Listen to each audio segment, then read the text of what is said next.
Bạn còn nhớ cái này không? Tiếc thật, mới ngon dần đến miệng rồi, lại đang phải cách ly. Để bạn bè mình làm hợp tí. Thôi vậy thì mình đi kêu bạn chơi nữa.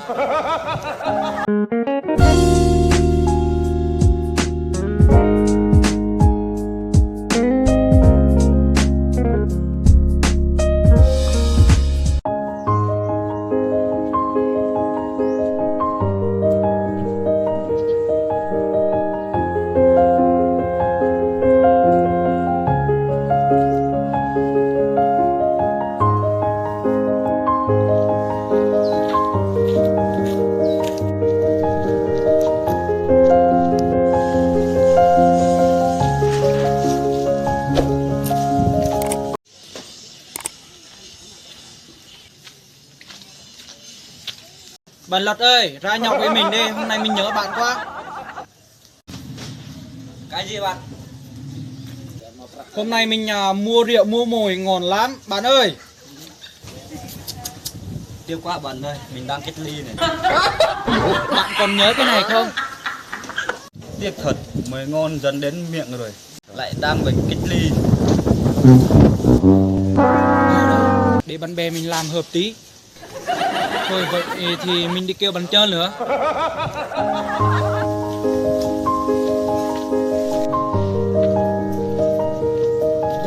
Bạn chơi ơi.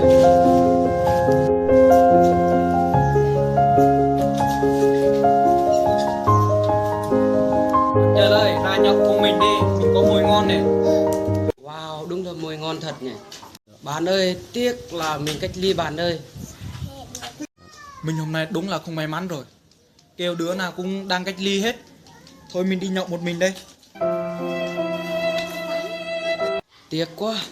Ôi, mùi ngon như vậy mà mình đang cách ly.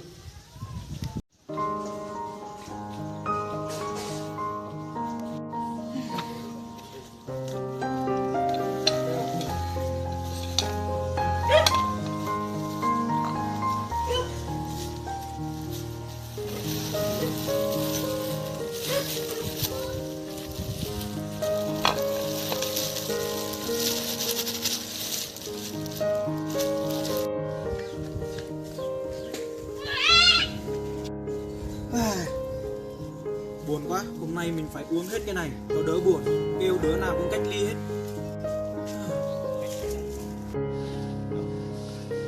Bạn ơi, mình xin phép bạn mình uống nha.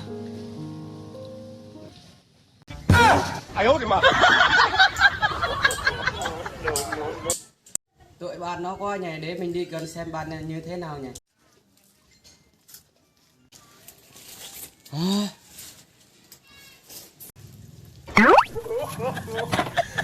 Ê.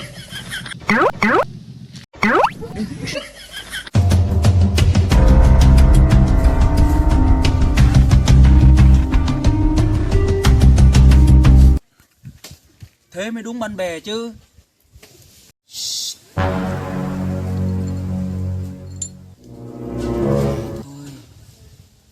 Thôi, nhà mình nhậu đi.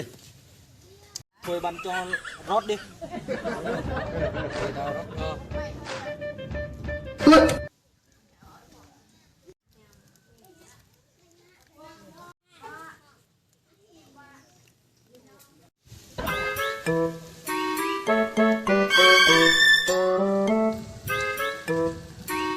Tao rót để tao uống trước nhá.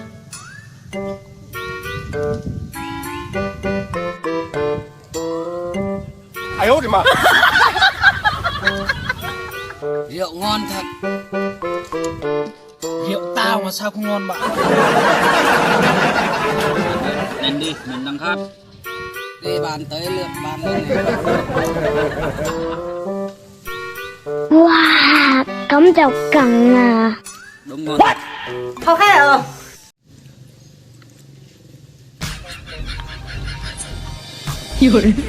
Đây bạn. Oh no. Sai rồi, hai bạn uống đi. Thôi, bạn ơi sai rồi, hai mình uống này.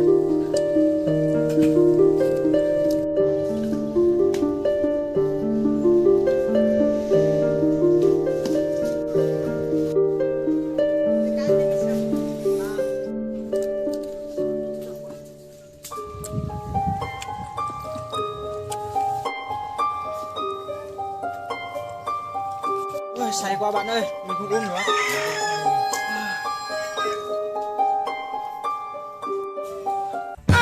Ai ố kìa mà.